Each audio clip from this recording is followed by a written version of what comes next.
કેમ છો વિદ્યાર્થી મિત્રો? મજામાં? સરસ. આપણે ચર્ચા કરી રહ્યા છીએ ચેપ્ટર નંબર 6 ત્રિકોણમાં. આજે આપણે ત્રિકોણના છેલ્લા સ્વાધ્યાય 6.5 ની ચર્ચા કરીશું. તો અહીંયા સ્વાધ્યાય 6.5 માં દાખલા નંબર 1 આપેલો છે કે રકમમાં ધ્યાન આપજો.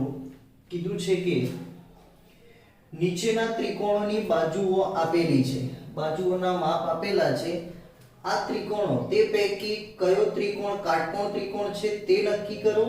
જે ત્રિકોણ કાટકોણ ત્રિકોણ હોય ને તેના કર્ણની લંબાઈ આપણે મેળવવાની છે. તો પહેલા બાજુઓ પરથી આપણે નક્કી કરવાનું છે કે આપેલ ત્રિકોણ એટલે આપેલ જે બાજુઓ છે બાજુઓ કાટકોણ ત્રિકોણની બાજુઓ છે કે નહીં એ પહેલા આપણે નક્કી કરવાનું છે. જો કાટકોણ ત્રિકોણની બાજુ હોય તો આપણે કર્ણની લંબાઈ એમના જણાવવાની છે. તો હવે આપણે જાણીએ છીએ કે કાટકોણ ત્રિકોણમાં સૌથી જે મોટી બાજુ હોય ને એ કર્ણની હોય. એટલે સૌથી મોટી બાજુનો વર્ગ એ બાકીની બે બાજુઓના વર્ગ બરાબર થતો હોય તો એ ત્રિકોણ કાટકોણ ત્રિકોણ હોય ને. તો અહીંયા આપણને ત્રણ બાજુ આપેલી છે. એમાંથી પહેલી બાજુ કેટલી આપી છે? તો 25. તો 25 નો વર્ગ આપણે કરીએ છીએ તો મળે છે મને 625. કેટલો મળે? 625. હવે એ જ રીતે બાકી જે બે બાજુઓ વધી એ બે બાજુઓના વર્ગોનો સરવાળો લેવાનો. તો 7 નો વર્ગ પ્લસ 24 નો વર્ગ. તો 7 નો વર્ગ 49 અને 24 નો વર્ગ 576. હે તો હવે આ બંનેનો સરવાળો કરીએ તો પણ આપણને મળ્યા કેટલા?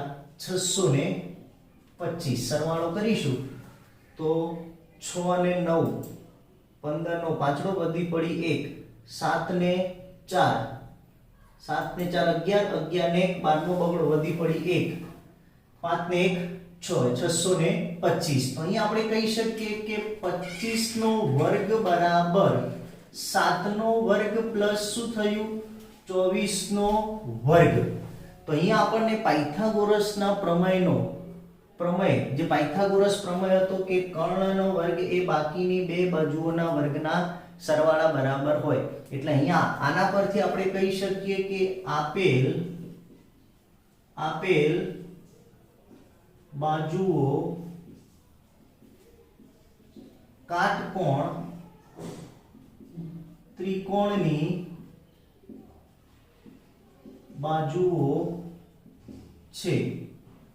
જેમાં સૌથી મોટી બાજુ હોય તો જેમાં કર્ણની લંબાઈ બરાબર 25 સેન્ટીમીટર. એટલે જે બાજુ સૌથી મોટી હોય એ કોની હોય? કર્ણની હોય.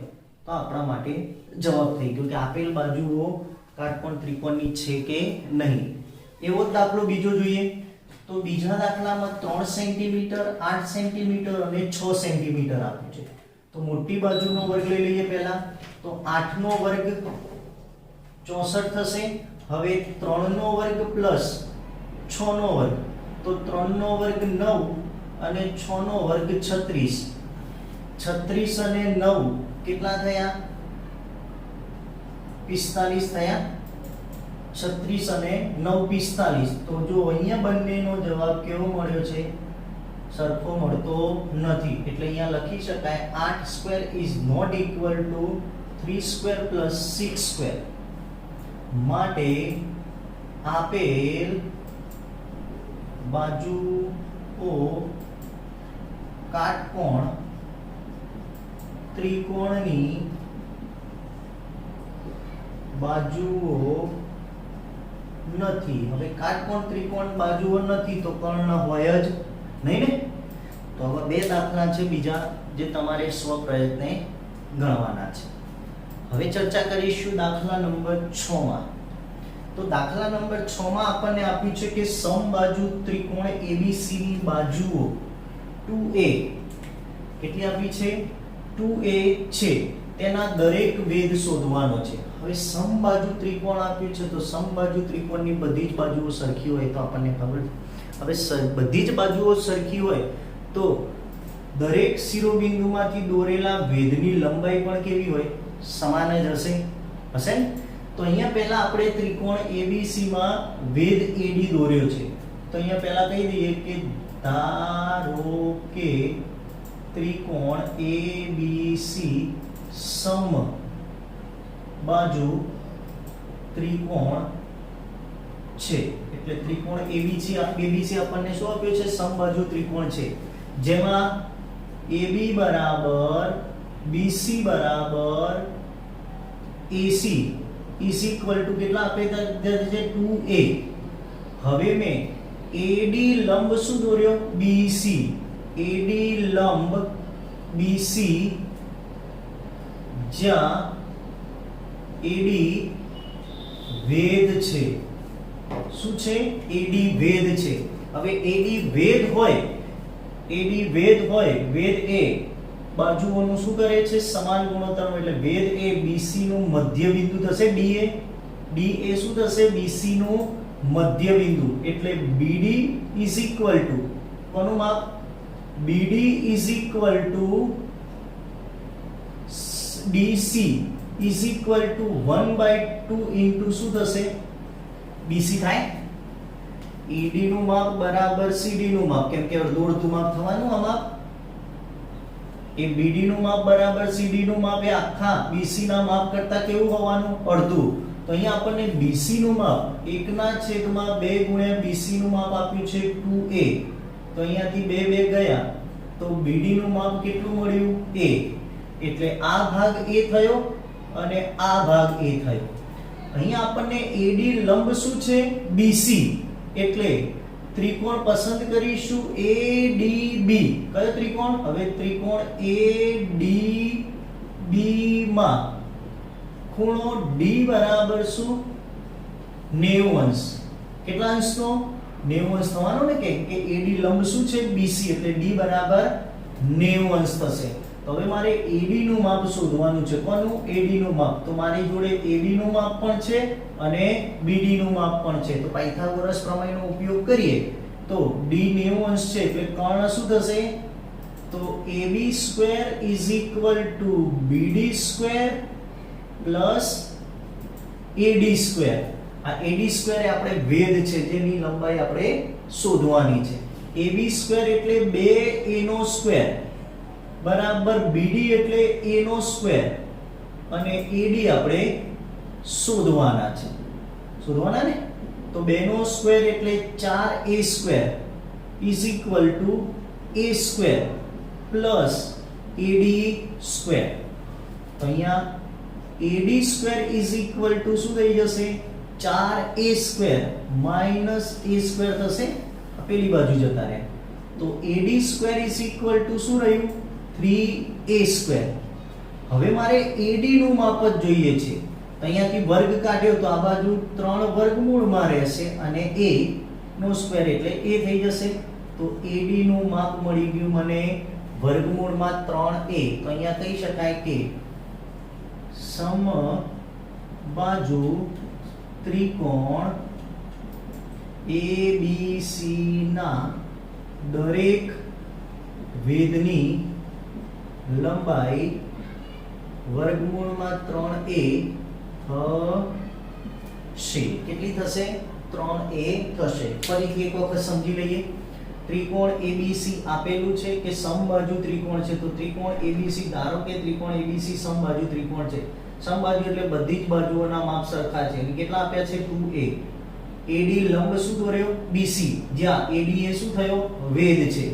હવે વેધ હોય એટલે BD બરાબર DC. BD બરાબર DC is equal to 1/2 into BC થશે. તો 1/2 into BC નું માપ 2A. એમાંથી 2 ઉડી ગયા એટલે A મળ્યા. હવે ત્રિકોણ પસંદ કર્યો મેં ADB. કયો? ADB માં ખૂણો D બરાબર 90 અંશ. એટલે પાયથાગોરસ પ્રમેય અનુસાર અહીંયા લખવું હોય તો આપણે લખી શકીએ. કયો? પાયથાગોરસ પ્રમેય. તો પાયથાગોરસ પ્રમેય અનુસાર AB square is equal to BD square plus AD square. તો AB square 2A square, BD A square is equal plus AD square. 4A square is equal to A square plus AD square. AD square is equal to A પેલી બાજુ ગયા એટલે 4A square minus A. તો AD² = 3A² અને AD = વર્ગમૂળમાં 3A. આમ સમબાજુ ત્રિકોણના દરેક વેધની લંબાઈ કેટલી થશે? જો અહીંયાથી દોરવામાં આવેલો વેધ હોત, આ વેધની લંબાઈ પણ સરખી થાય અને આ લંબાઈ પણ શું થશે? એક જ સરખી મળશે, વર્ગમૂળમાં 3/8. આગળ ચર્ચા કરીએ દાખલા નંબર 10 ની. તો દાખલા નંબર 10 માં આપણને આપ્યું છે કે 10 મીટર લાંબી એક નિસરણીની જમીનથી 8 મીટર ઊંચે આવેલી એક બારીને અડકે છે. નિસરણીના નીચેના છેડાનું દિવાલના તળિયેથી અંતર આપણે શોધવાનું છે. તે એક આકૃતિ મેં દોરી છે જેમાં આપણને બતાવીશું આ નિસરણી એટલે 10 મીટર લાંબી છે. કેટલા મીટર? 10 મીટર લાંબી એક નિસરણી જમીનથી 8 મીટર એટલે જમીનથી કેટલા? 8 મીટર એટલે આ AB આપણા માટે શું થશે? દિવાલ. શું બનશે?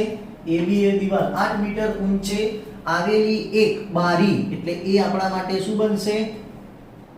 બારી ને અડકે છે. નિસરણીના નીચેના છેડાનું દિવાલથી અંતર એટલે આ અંતર આપણે શોધવાનું છે. નિસરણીનો છેડો છે C, ત્યાંથી B નું અંતર આપણે શોધવાનું છે. તો અહીંયા પહેલા આપણને જે આપ્યું છે એ લખી નાખીએ. તો અહીંયા AB એ દિવાલ છે, AC એ નિસરણી નીચે છે, A એ બારી છે. એ બિંદુ એ શું છે? બારી છે. અને C એ નિસરણીનું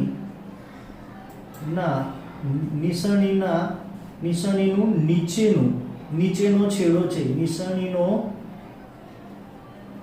નીચેનો છેડો છે. BC આખું BC એ નિસરણી ના નીચેના છેડાથી દિવાલનું અંતર છે. જે આપ્યું છે આપણે લખી નાખ્યું. એમાં AB બરાબર મારી જોડે કેટલું આપ્યું છે? 8 મીટર. AC બરાબર આપેલું છે આપણને 10 મીટર. એટલે પહેલા અહીંયા ત્રિકોણ ABC. તો હવે અહીંયા આપણને ત્રિકોણ શું આપેલો છે? ત્રિકોણ ABC માં ખૂણો B બરાબર કેટલા અંશનો લઈશું? 90 અંશનો. કેટલા અંશનો? 90 અંશનો. તો હવે પાયથાગોરસ પ્રમેય અનુસાર AC² = શું થશે? AB² + BC². AB² + BC². તો AC આપણને આપી દીધેલું છે 10² AB આપણને આપી દીધું છે 8² BC² આપણે શોધવાનો છે. તો અહીંયા આપણી જોડે AC² એટલે 10² 100, 8² 64 અને BC² તો અહીંયા આપણે BC² = શું કરી શકીએ? 100 - 64. તો BC² બરાબર કેટલા મળ્યા? 64. 100 - 64 એટલે 36 થશે. તો BC બરાબર શું મળશે આપણને? 6. તો અહીં આપણે કહી શકીએ કે નીચેના કે નિસરણીના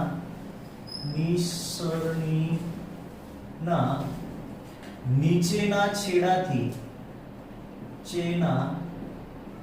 છેડાથી દિવાલનું અંતર 6 મીટર હશે. આ રીતે તમારે પાયથાગોરસના પ્રમેયનો ઉપયોગ કરીને આ રીતે દાખલા ગણવાના રહેશે. જોઈએ દાખલા નંબર 10. આગળ જોયો એ જ પ્રમાણે છે કે 18 મીટર ઊંચા શિરોલંબ થાંભલાના ઉપરના છેડાથી 24 મીટર લાંબા તારનો એક છેડો જોડાયેલો છે. એટલે અહીંયા એક છેડો જોડાયેલો છે તારનો. તે તારનો બીજો છેડો એક ખિલ્લા સાથે એટલે C સાથે જોડાયેલો છે. થાંભલાના આધારથી કેટલા અંતરે ખિલ્લો લગાડવામાં આવે તો તાર તંગ રહે એટલે ખેંચાઈને રહે એ આપણે શોધવાનું છે એટલે BC નું માપ આપણે શોધવાનું છે તો AB બરાબર આપણા માટે એ શું થશે શિરોલંબ થાંભલો કેટલા મીટર લાંબો છે તો 18 મીટર કેટલા 18 મીટર ઊંચો લાંબો થાંભલો છે થી 24 મીટર લાંબો તાર આ તાર છે જેની લંબાઈ છે 24 મીટર તે C એ તારનો બીજો છેડો આપેલો છે કે જ્યાં ખિલ્લો મારી અને છેડાને જોડવાનો છે કે જેથી કરીને તાર તંગ રહે તો BC નું માપ આપણે શોધવાનું છે તો અહીંયા જે પ્રમાણે આપ્યું છે AB એ શિરોલંબ થાંભલો છે શિરોલંબ એટલે 90 અંશનો ખૂણો બનાવે B સાથે AC એ તાર છે બિંદુ C એ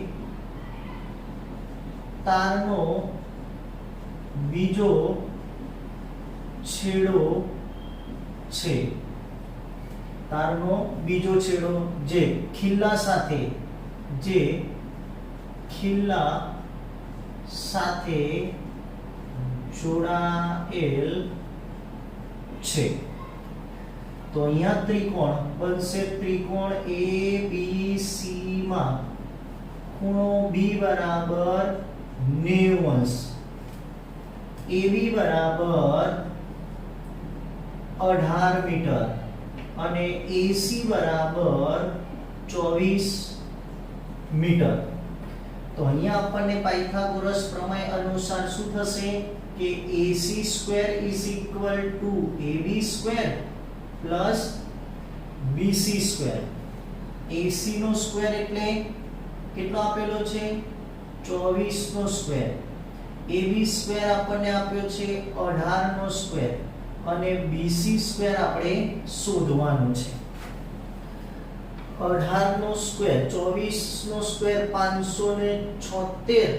18 નો સ્ક્વેર 324 પ્લસ BC નો સ્ક્વેર તો હવે મારે BC નો સ્ક્વેર શોધવાનો છે કોનો તો BC સ્ક્વેર કેટલા થશે 576 માઈનસ 324 ચલો બાદબાકી કરીશું તો 576 માઈનસ 324 તો 6 માંથી 4 ગયા એટલે 2 7 માંથી કેટલા ગયા 2 એટલે 5 અને અહીંયા રહ્યા 252 તો BC સ્ક્વેર મને મળ્યા છે 252 મારે BC ની કિંમત શોધવાની છે કોની કિંમત શોધવાની છે તો અહીંયા હું BC બરાબર લઈ શકું છું BC બરાબર વર્ગમૂળમાં 252 હવે વર્ગમૂળમાં 252 કાઢવા માટે 252 ના આપણે ભાગ પાડીશું અવયવો પાડીશું 252 તો 2 એકા 2 2 દુ 4 અને 2 છંગ 12 2 6 અને 3 હજી 3 ભાગ ચાલશે 3 દુ 6 અને 3 એકા 3 3 7 તરી 21 અને 7 એકા 7 તો હવે વર્ગ લેવાનો છે એટલે 2 ની જોડ બનશે 2 ની આ 2 ની અને 7 એકલા વધશે તો અહીંયા આપણે BC સ્ક્વેર બરાબર શું લખી શકીએ વર્ગમૂળમાં કાઢી નાખું છું એની જગ્યાએ લખી નાખું 2 નો વર્ગ ગુણ્યા 3 નો વર્ગ ગુણ્યા 7 આ BC સ્ક્વેર છે તો હવે BC બરાબર શું થઈ જશે 2 ગુણ્યા 3 ગુણ્યા વર્ગમૂળમાં 7 થશે અહીંયા 2 તરી 6 તો BC બરાબર 6 વર્ગમૂળમાં 7 મીટર આ રીતે જ્યારે વર્ગમૂળ જે સંખ્યાનું નીકળતું ન હોય એના અવયવ પાડી અને એનું વર્ગમૂળ મેળવવાનું. તો BC બરાબર એટલે થાંભલાથી છેડાનું અંતર એટલે કેટલા અંતરે રાખવું પડશે? તો 6 વર્ગમૂળમાં 7 મીટર અંતરે રાખતા તાર કેવો રહેશે? તંગ રહેશે. આગળનો દાખલો જોયો તો એ જ પ્રમાણે હતો, પરંતુ આમાં આ એક વધારાનું હતું કે જ્યારે પૂર્ણ વર્ગ સંખ્યા ન આપી હોય ત્યારે વર્ગમૂળ મેળવવા માટે. હવે એક મહત્વનો દાખલો છે, દાખલા નંબર 11.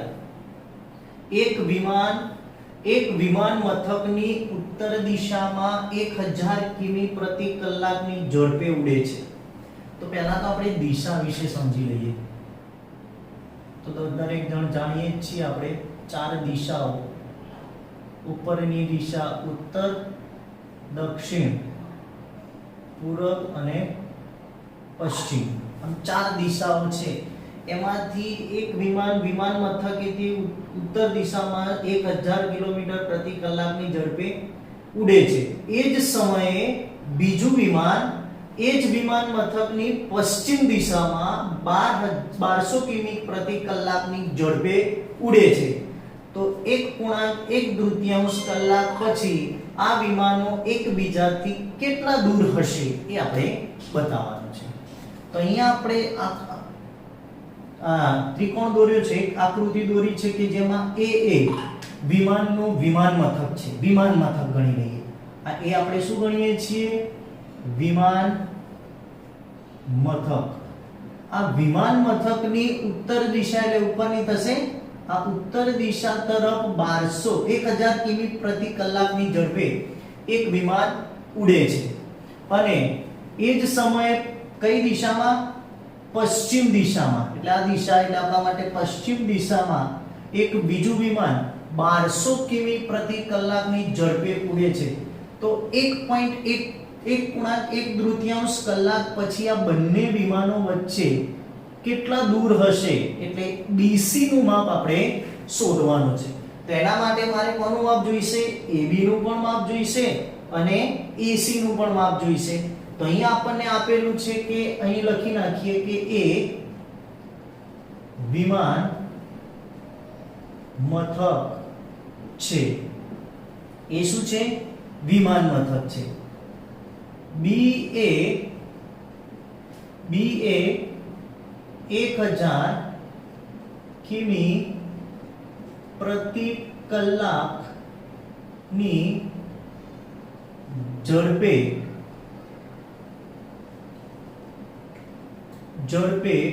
ઉત્તર દિશામાં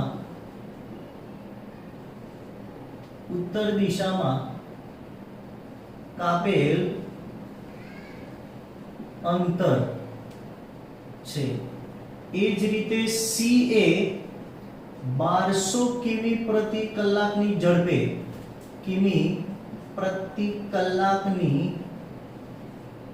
ઝડપે કઈ દિશામાં? પશ્ચિમ દિશામાં કાપેલ અંતર. હવે આપણે પશ્ચિમ દિશામાં ઉડે છે 1.1 કલાક. 1.1 કલાકે આ બંને વિમાનો આ સ્થાને પહોંચ્યા છે. તો પહેલા આપણે AB નું માપ શોધી લઈએ. કોનું? AB. તો AB બરાબર શું થશે કે AB બરાબર વિમાન મથકેથી ઉત્તર દિશામાં. કઈ દિશામાં? તો ઉત્તર દિશામાં 1.1 એટલે 2 કા 2 ને 3.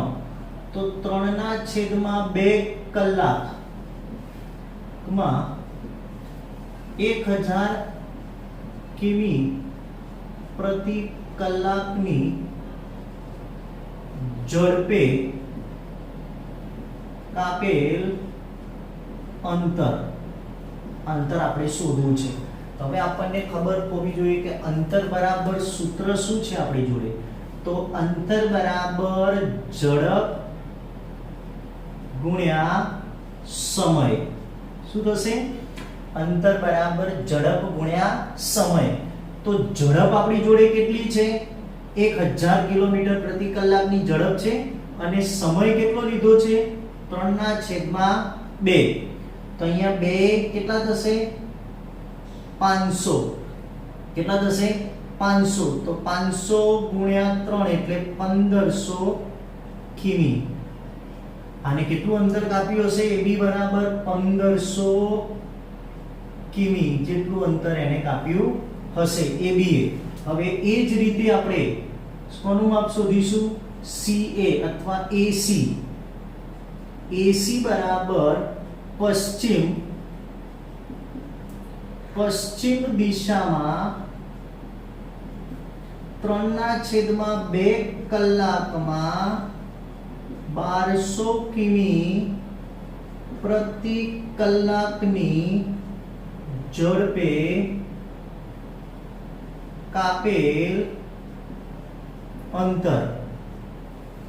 તો એ કેટલું અંતર થશે તો અહીંયા પણ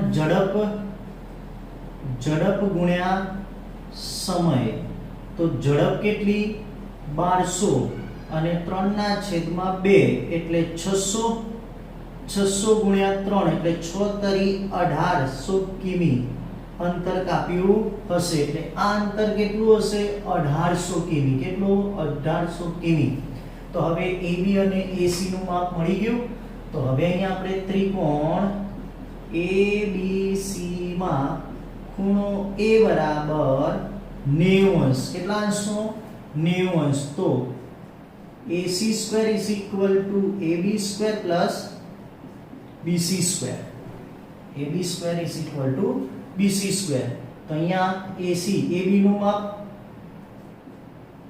1500 નો સ્ક્વેર પ્લસ BC નું માપ 1800 નો સ્ક્વેર. તો 15 નો સ્ક્વેર પહેલા. તો 15 નો સ્ક્વેર આપણને ખબર છે કેટલો થાય 225. તો 225 પહેલા લખી નાખવાના. 2 નો સ્ક્વેર એટલે 2 દૂ 4 એટલે પાછળ બીજા 4 મીંડા લગાવી દેવાના. એ જ રીતે 1800 નો સ્ક્વેર એટલે 18 નો સ્ક્વેર 324 અને એની પાછળ કેટલા મીંડા 1 2 3 અને 4. તો હવે આનું સરવાળો કરવા જઈએ તો પહેલા તો 4 મીંડા તો ખરા જ 1 2 3 અને 4. હવે 5 ને 4 9, 2 ને 2 4 અને 3 ને 2 5. તો કેટલા મળ્યા આપણને 549. કેટલા મળ્યા 549. AC² મળ્યા આપણને 549. હવે એનો સ્ક્વેર લેવાનો છે જેમાં પ્રમાણે આપણે મેળવીને કિંમત. તો અહીંયા આપણે 549.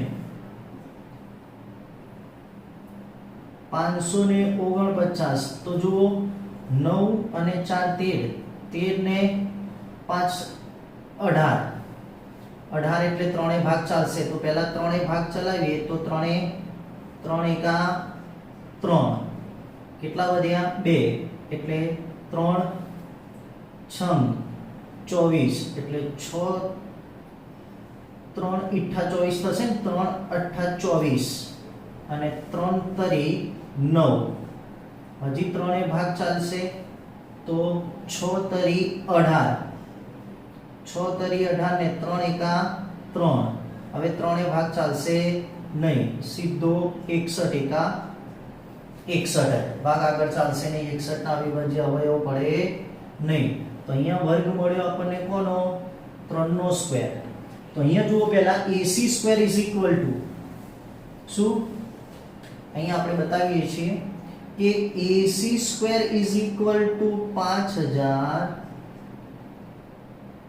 5549 ગુણ્યા 10000 થાય.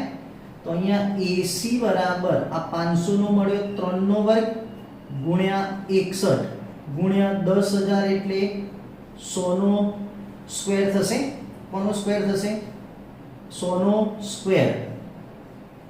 100 નો સ્ક્વેર. 100 નો સ્ક્વેર એટલે 10 થઈ જશે. તો AC બરાબર 3 નો સ્ક્વેર. AC બરાબર AC² હતો. AC બરાબર 3 ગુણ્યા વર્ગમૂળમાં 61 ગુણ્યા 10.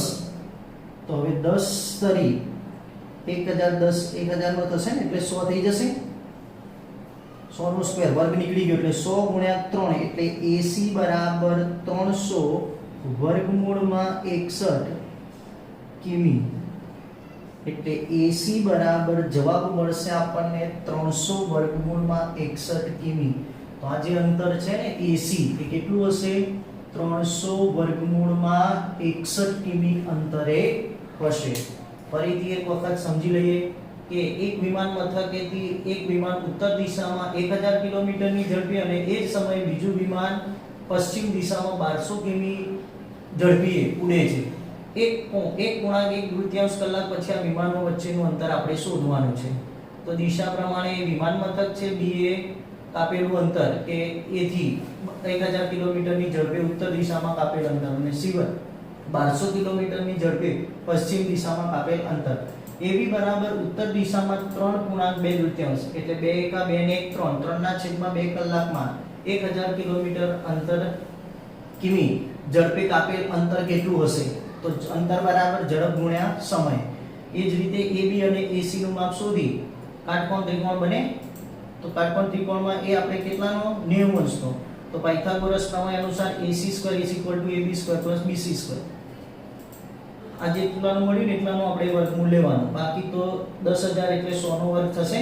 તો 100 એમ ના એમ એટલે 100 ગુણ્યા 3 300 વર્ગમૂળમાં 61 કિમી પ્રતિ કલાક. ચલો દાખલો જોઈએ દાખલા નંબર 12 કે 6 મીટર અને 11 મીટર ઊંચાઈના બે થાંભલા આપેલા છે. તો AB બરાબર 6 મીટર અને આ આપેલું છે આપણને 11 મીટર. કેટલા મીટર? 11 મીટર.